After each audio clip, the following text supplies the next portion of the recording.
Bonjour, ici Patrick Pierrat, éditeur d'Info Bref. Voici l'essentiel des nouvelles en ce lundi 23 octobre. Un deuxième convoi humanitaire est arrivé dans la bande de Gaza. Un premier convoi de 20 camions humanitaires avait pu traverser samedi la frontière entre l'Égypte et la bande de Gaza pour y amener des médicaments, de la nourriture et de l'eau potable. Selon l'ONU, 14 camions supplémentaires les ont suivis hier. Pendant ce temps, Israël continue à bombarder le territoire palestinien de Gaza. Par ailleurs, les affrontements se sont intensifiés au nord d'Israël, à sa frontière avec le Liban. L'armée israélienne dit qu'elle y est confrontée à des attaques croissantes du Hezbollah, un groupe armé islamiste libanais soutenu par l'Iran. Toujours concernant la guerre entre Israël et le groupe Hamas, une analyse indépendante réalisée par l'armée canadienne a permis au gouvernement fédéral de conclure avec, dit-elle, un haut degré de certitude que l'armée israélienne n'a pas tiré sur l'hôpital de la bande de Gaza touché par une explosion mardi dernier.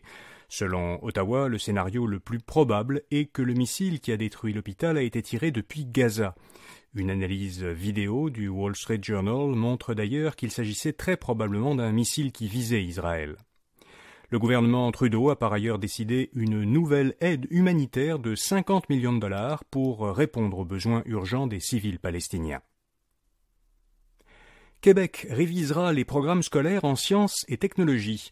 Le ministre de l'Éducation, Bernard Drinville, a dit que cette actualisation des programmes permettrait de sensibiliser les élèves au changement climatique et au développement des nouvelles technologies.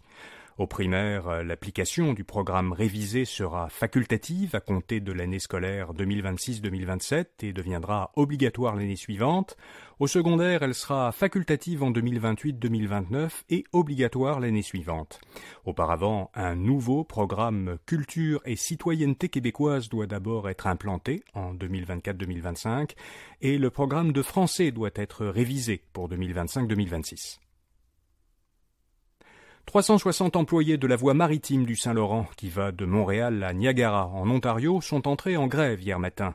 La voie maritime est fermée et le restera jusqu'à ce qu'un accord soit trouvé entre les gestionnaires de la voie et le syndicat Unifor, qui représente les employés.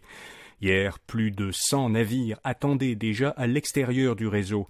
Cette grève pourrait entraîner des pertes de 50 millions de dollars par jour.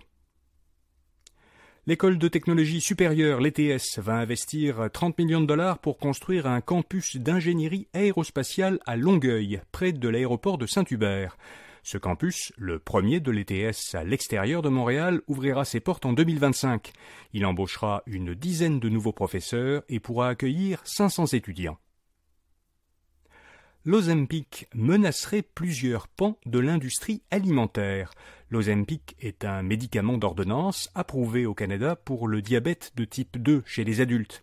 Ce médicament a comme effet secondaire de réduire la sensation de faim. Il est assez efficace et populaire pour avoir été remarqué par l'industrie alimentaire. Plusieurs grandes entreprises, dont Walmart et PepsiCo, se sont récemment exprimées sur l'impact négatif que pourrait avoir l'Ozempic sur l'industrie des aliments transformés. Des analystes disent même que la popularité d'Ozempic pourrait avoir contribué à la récente baisse de valeur en bourse de plusieurs entreprises du secteur alimentaire, dont Nestlé. La société technologique montréalaise Lightspeed profite de l'intelligence artificielle. Son PDG, Jean-Paul Chauvet, estime que l'IA a déjà fait économiser des millions de dollars à l'entreprise montréalaise qui vend des logiciels de point de vente. Chauvet a dit au Globe and Mail que l'IA a permis d'améliorer de 20 à 40% la productivité des développeurs de l'entreprise. Par ailleurs, le PDG explique qu'il n'a plus besoin d'employés en Allemagne pour répondre aux clients germanophones.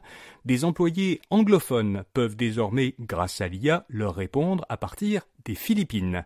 Selon lui, la traduction en allemand est de même qualité pour un tiers du salaire d'un employé allemand.